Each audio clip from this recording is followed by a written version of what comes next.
that definitely plays into a really important point of the film, I feel, which is essentially he's not going to succeed unless he alienates himself from everyone around him. Absolutely. And in a sense, that's the whole point, that only to succeed, he has to, like, you know, we see Moon Unit Zappa, who plays a part in this movie, saying, let's go get some pizza, try to call him back into normal social customs. No, wants no part of that.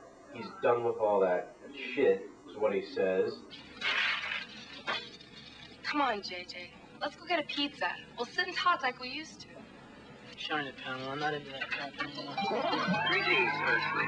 And essentially, he's just further alienating himself from his parents, his friends, everything, until it eventually becomes just him versus the game, in which case then he is finally beating it. But in a sense, he's just lost himself in this game. And it takes him over. And not to give too much away, because I probably won't show the remaining moments of the movie, but in a sense, that's what it's about. It's about just alienation and letting maybe your anger get the better of you. Giving yourself over to a force. Right. Giving yourself solely and completely over to something that's going to consume you. Right. JJ seems like an intelligent guy. I mean, he has other things going for him. Well, you don't really see it, but it seems like he's personable. Smart, no. Yeah, absolutely not books. Yeah, no. He's not a good student. I feel like his student tree had been suffering from the video game addiction. How do you expect to improve your grades when you spend all your time playing those damn machines?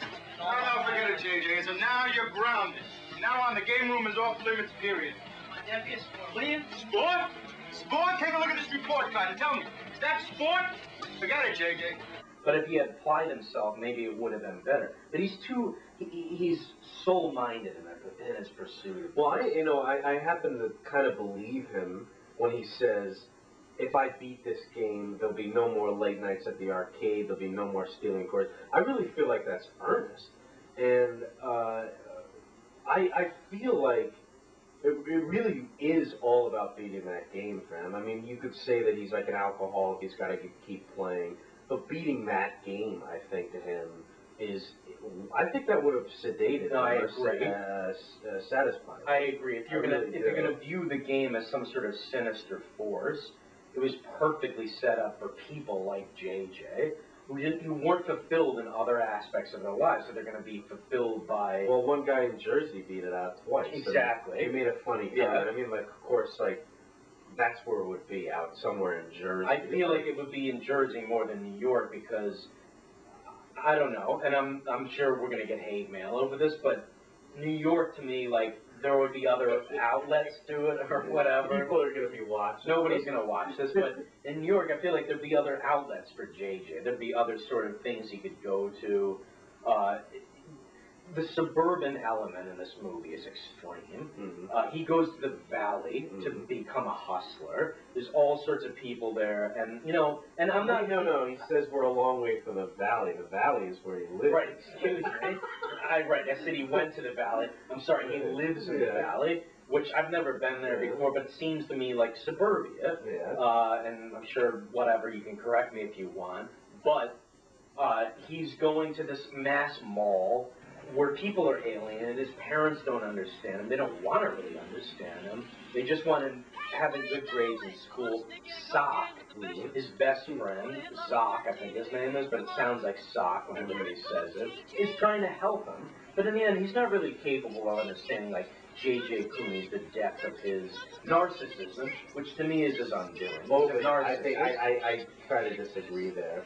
I think that he's the only one that understands the depth of his narcissism. Maybe even not on a conscious level, but he wakes up in the middle of the night with some kind of nightmare about J.J. I think he understands. Oh, no. Like, I mean, gravity. I don't mean that.